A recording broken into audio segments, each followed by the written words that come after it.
Sick dice come in, you heal them up, and then you ship them out. It's Dice Hospital.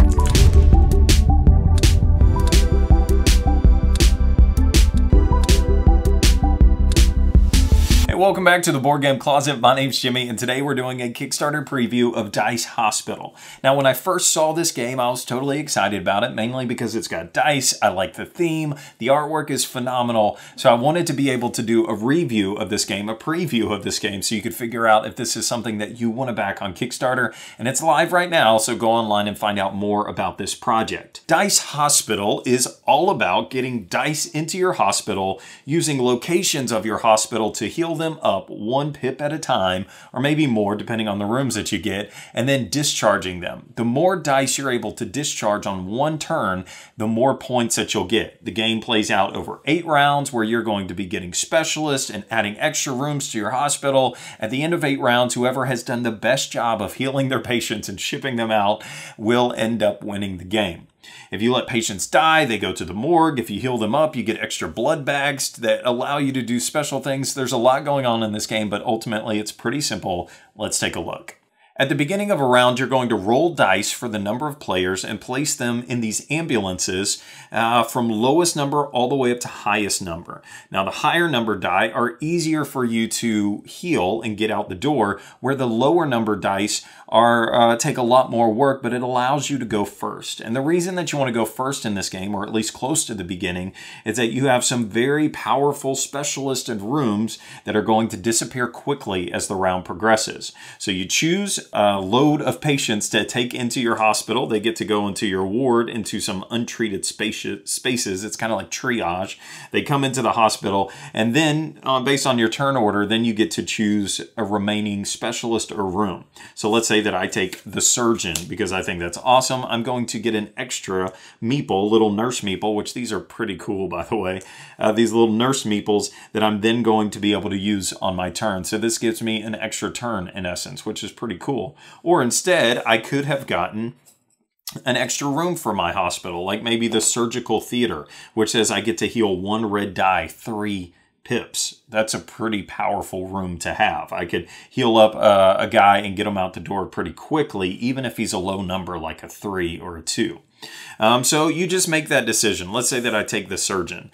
Then on my turn, I will get to use all of my meeples, including my specialist, to activate rooms. So I could come here to the pharmacy or maybe the oncology room, and I could get to upgrade all of my yellow die 1 pip. So my 3s become a 4, and I move them down to show that they've been treated. Or maybe I go over here to my trauma unit and I upgrade this to a 4. And then because wait, no, let's do it this way. Let's send our surgeon there, upgrades this to a 4, and then I get to use the ability of the surgeon, which says I get to upgrade this guy 1 more time and make him a 5. And then I could come over here to the clinic and make this now a 6.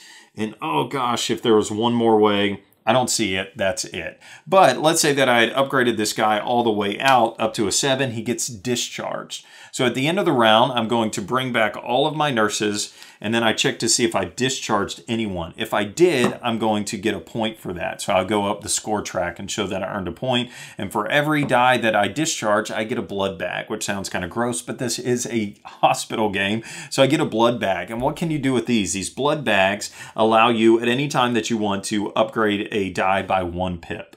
Now, at the beginning, it doesn't seem like you can do that much. That's all I did. I got rid of 1 on my turn. That's not that much. But as the game progresses and as you get more specialists and you add more rooms to your hospital, you can start to see how you're going to have a lot of options that you can do. Where now maybe I've got, you know, 3 more moves that I can make on a turn, and maybe 3 or 4 different rooms, because you'll be getting one of those per turn. So you take 8 turns in this game, it's going to start to pile up on all the stuff that you get to do. And now all of a sudden you might not just be discharging 1 patient, but maybe you're getting 6, 7, 8, maybe even 9 patients that you get to discharge on a turn. And that's pretty cool. The game continues. Okay, well, what happens if you don't treat a patient? If you ever leave a patient in your ward and he gets neglected, is what they call it, then he goes down a pip and he gets sicker. And then he gets worse and worse and if he ever goes below a 1, then that dude is dead. He goes to your morgue and you get a death cube, and that's awful. You don't want a death cube. But that's really the premise of the game, is you're taking your time building up this machine and then seeing how efficient that you can get it to work. All of the specialists have different abilities and they trigger in different ways. And so you're trying to figure out which order you need to do things. And so by the end of the game, you should have this figured out pretty well. And you can look out to see what dice have come up on that turn and see what would be the most efficient thing for you to do. Because as the game progresses, you're going to have dice that maybe you haven't healed up yet, or maybe new ones that you just got in. And you're trying to look at all of the dice that you have and how you can manipulate those to get them out the door. I really like this game. I like the premise of it. I like how the dice interact. I love the specialists. I love the rooms. I love how every game it's going to change based off of what comes up and what turn it comes up. And there might be a room that you really, really love that you got early on in the game last time, but maybe it doesn't come up until the end of the game the next time. And so it's going to force you to rethink your strategies based off of the rooms and the specialists that appear. I think it's smart, right? I think the game is smart. I like it. For some, maybe this is going to be too entry level for you, but for most people that like board games, I think that this is going to be clever. It's going to be neat. It's going to be just an interesting way to get these dice and do something with them, right? Like the theme matches the mechanics, matches the gameplay. It's just a total package, and I think that you're going to like that. And so check it out on Kickstarter. See if this is something that you want to back, and let me know. Let me know if you end up backing this game. I would love to hear back from you that you heard about it here and that now you're a backer of this game. I think that would be pretty cool. So anyways, check us out on Facebook, Twitter, Instagram, our BoardGameCloset.com. We're on there. We even have an audio podcast if you're interested in that. And as always, support your local hobby shop or Kickstarter.